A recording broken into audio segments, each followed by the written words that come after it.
بسم اللہ الرحمن الرحیم۔ دوستو، سب سے پہلے پیارے نبی صلی اللہ علیہ وآلہ وسلم پر درود پاک ضرور پڑھ لیں۔ جزاک اللہ۔ اللہ کی تلوار قسط نمبر 4 میں خوش آمدید۔ نبی صلی اللہ علیہ وآلہ وسلم مکہ ہی میں رہے، جو کچھ زیادہ ہی ناقابل برداشت ہوتا گیا۔ پھر مدینہ کے کچھ لوگ، جو اس وقت یثرب کے نام سے جانا جاتا تھا، نے رسول اللہ صلی اللہ علیہ وآلہ وسلم سے ملاقات کی اور اسلام قبول کیا۔ نبی صلی اللہ علیہ وآلہ وسلم جس خطرے سے دوچار تھے، اس کو جانتے ہوئے انہوں نے آپ کو اپنی بستیوں میں ہجرت کرنے اور ان کے ساتھ اپنا گھر بنانے کی دعوت دی۔ اس دعوت کے ساتھ ہی مسلمانوں کو ہجرت کرنے کی اللہ کی اجازت ملی اور نبی صلی اللہ علیہ وآلہ وسلم نے ان میں سے اکثر کو مدینہ بھیج دیا۔ نمبر 622 میں قریش نے بالآخر محمد صلی اللہ علیہ وآلہ وسلم کو قتل کرنے کا ارادہ کر لیا۔ منصوبہ بند قتل کے موقع پر رات کے وقت نبی صلی اللہ علیہ وآلہ وسلم اپنے گھر سے نکلے اور ابو بکر کے ساتھ ایک غلام اور رہنما یثرب کی طرف ہجرت کی۔ یثرب میں ان کی بحفاظت آمد کے ساتھ مدینہ، جیسا کہ اس جگہ کو اب کہا جانا تھا، مسلمانوں کے عقیدے کا مرکز اور نئی مسلم ریاست کا دارالحکومت بن گیا۔ ظلم و ستم کا دور ختم ہو چکا تھا۔ نبی صلی اللہ علیہ وآلہ وسلم کی مکہ سے روانگی 3 ماہ بعد ولید نے اپنے بیٹوں کو بستر مرگ پر بلایا۔ وہ جان گئے کہ یہ مر رہا ہے۔ اے میرے بیٹو، اس نے کہا، 3 کام ہیں جن کی میں تمہیں وصیت کرتا ہوں، دیکھو کہ تم ان کو انجام دینے میں ناکامی نہ ہو۔ پہلا، خزاعہ کے ساتھ میرا خونی جھگڑا ہے، دیکھو تم بدلہ لو۔ اللہ کی قسم، میں جانتا ہوں کہ وہ قصوروار نہیں ہیں، لیکن مجھے اندیشہ ہے کہ آج کے بعد تم پر الزام لگایا جائے گا۔ دوسرا، میری رقم ہے جو میرے ذمہ سود کی رقم ہے، ثقیف کے ساتھ دیکھنا یہ ہے کہ تمہیں واپس مل جائے۔ سوم، مجھے ابو عزیر کی طرف سے معاوضہ یا خون دینا ہے۔ اس بدکار نے ولید کی بیٹی سے شادی کی اور پھر اسے اس کے باپ کے گھر واپس نہ کیے بغیر اس سے دور کر دیا۔ ان وصیتوں کے بعد ولید کا انتقال ہو گیا۔ اس کو قریش کے ایک عظیم سردار، ایک قابل احترام بزرگ اور ایک نیک فرزند کی وجہ سے پورے اعزاز کے ساتھ دفن کیا گیا۔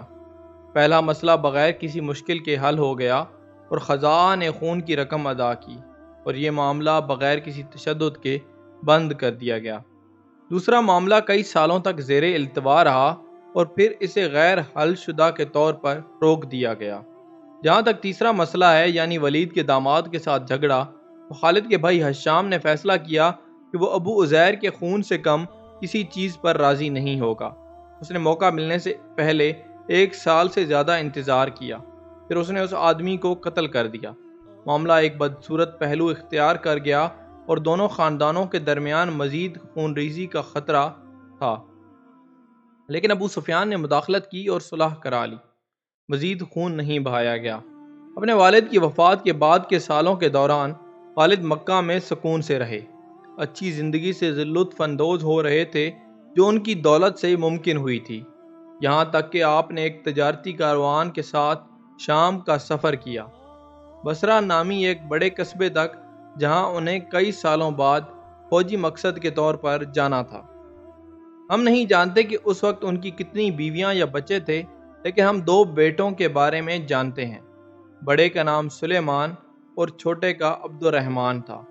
مؤخر الذکر ولید کی موت سے تقریباً 6 سال پہلے پیدا ہوا تھا اور بعد کی دہائیوں میں شام میں ایک کمانڈر کے طور پر شہرت حاصل کرنا تھی، لیکن عرب کے دستور کے مطابق یہ سلیمان ہی تھے جن کے نام سے خالد مشہور ہوا، اس لیے اسے مختلف ناموں سے پکارا گیا۔ خالد اس کا اپنا نام، ابن ولید یعنی ولید کا بیٹا، اور ابو سلیمان یعنی سلیمان کے والد۔ اکثر لوگ انہیں ابو سلیمان کہہ کر مخاطب کرتے تھے۔ فلسطین سے قافلے کی آمد پر مکہ مکرمہ میں موجود ہر شخص نے خوشی کا اظہار کیا۔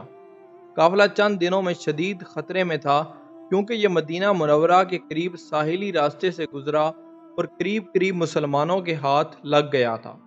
اس قافلے کی قیادت کرنے والے ابو سفیان کی مہارت اور قیادت ہی نے اسے گرفت سے بچا لیا۔ یہ قافلہ 1000 اونٹوں پر مشتمل تھا اور 50,000 دینار کا سامان لے گیا تھا۔ اس پر ابو سفیان کو 100% منافع ہوا تھا، کیونکہ مکہ مکرمہ کے ہر اہل خانہ نے اس کاروان میں سرمایہ کاری کر رکھی تھی، اس لیے اتنے منافع کے ساتھ اس کی واپسی تمام مکہ والوں کے لیے خوشی کا باعث تھی۔ اور یہ عرب میں بہار کا مہینہ تھا، مارچ 624 کا مہینہ، یہاں تک کہ جب اہل مکہ گا رہے تھے اور ناچ رہے تھے اور تاجر اپنے حصے کے منافع کے انتظار میں ہاتھ رگڑ رہے تھے، قریش کی شکستہ فوج نے تھک ہار کر اپنا راستہ اختیار کیا۔ مکہ مکرمہ کی طرف سے یہ لشکر ابو سفیان کی مدد کے لیے پکارنے کے جواب میں اس وقت دوڑ پڑا تھا جب اسے مسلمانوں سے خطرہ محسوس ہوا تھا۔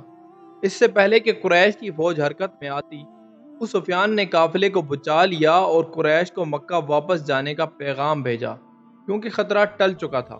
لیکن ابو جہل جو فوج کی کمان کر رہا تھا، اس نے اپنی زندگی کے پچھلے 15 سال پیغمبر اسلام صلی اللہ علیہ وآلہ وسلم کی سخت مخالفت میں گزارے تھے، اور وہ اس موقع کو ہاتھ سے جانے نہیں دے رہا تھا۔